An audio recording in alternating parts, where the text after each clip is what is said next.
کیونکہ national crisis ہیں تو اس میں ہم جو ہیں پاکستان کا ساتھ دیں گے.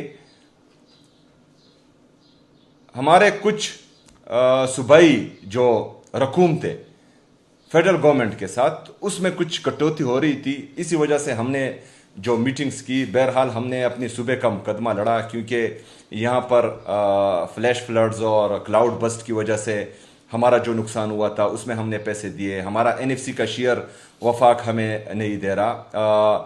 ہمارے قبائلی اضلاع جو ایڈمنسٹریٹولی انتظامی طور پر خیبر پختونخوا میں مرج ہوئے ہیں لیکن ابھی تک وفاق نے فائنینشلی مرج نہیں کیا، تو جو ہمارے قبائلی اضلاع کا حق ہے NFC میں وہ باقی صوبے کا رہے ہیں اور ہمیں نہیں دیا جا رہا.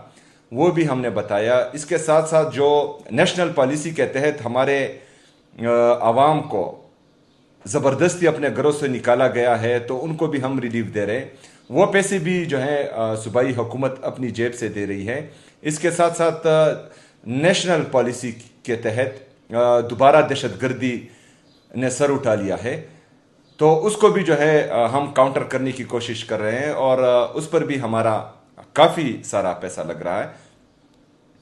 تو یہ ساری باتیں جو ہیں ہم نے ان کے سامنے رکھی اور جو ان کا ارادہ تھا ہم پر کٹ لگانے کا تو وہ ہم نے انتہائی درجے مینیمائز کر دیا. مزمل اسلم صاحب بھی وہاں پر موجود تھے، انہوں نے بھی بہترین مقدمہ لڑا. میں ان کو بھی خراج تحسین پیش کرتا ہوں.